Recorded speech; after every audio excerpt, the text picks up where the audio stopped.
মাজত মাথো কেইটামান দিন প্ৰকৃতিৰ তালে তালে প্ৰকৃতিৰ ছন্দে ছন্দে ধৰা বুকুৰে নামি আহিব বসন্ত।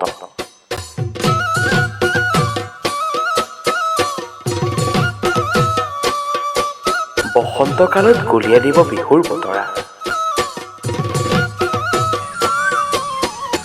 আমিও সাজু বাপুতি সাহোন ৰঙালী বিহুটিক আদৰিবলৈ।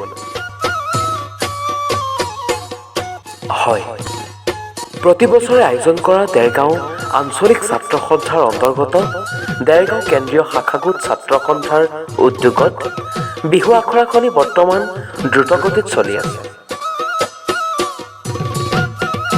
ঢোলৰ ৰগৰত বিহুৱতী নাচোনত এতিয়া যে দেৰগাঁৱৰ মুখ্য আকৰ্ষণ হৈ পৰিছে আমাৰ এই বিহু আখৰাখনি।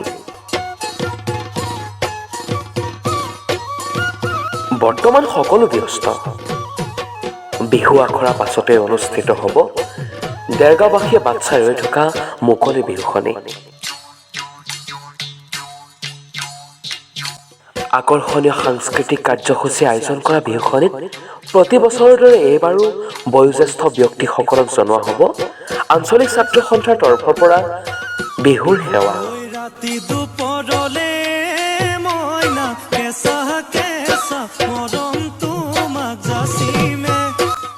লোকবাদ্য, লোকনৃত্য, লোকসংগীতৰ সমাহেৰে অসমৰ বিভিন্ন জনগোষ্ঠীয় শিল্পীসকলে প্ৰদৰ্শন কৰিব তেওঁলোকৰ সাংস্কৃতিক অনুষ্ঠান।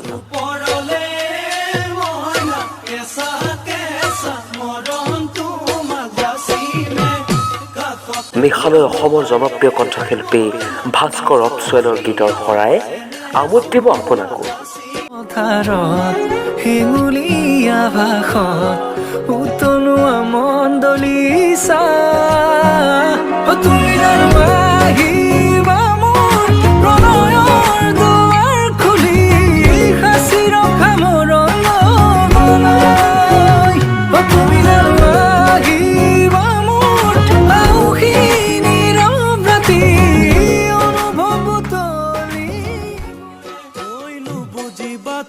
অহা ইংৰাজী 17 এপ্ৰিল 2023 তাৰিখে দেৰগাঁও নৰেন সমাজ স্মৃতি পথাৰত দেৰগাঁও আঞ্চলিক ছাত্ৰ সন্থাৰ উদ্যোগত আৰু দেৰগাঁওবাসী ৰাইজৰ সহযোগত অনুষ্ঠিত হ'ব মুকলি বিহু।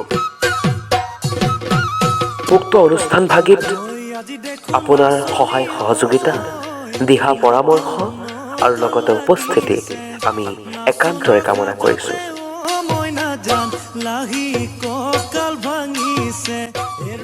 জয়টো দেৰগাঁও আঞ্চলিক ছাত্ৰ সন্থা, জয় অসম।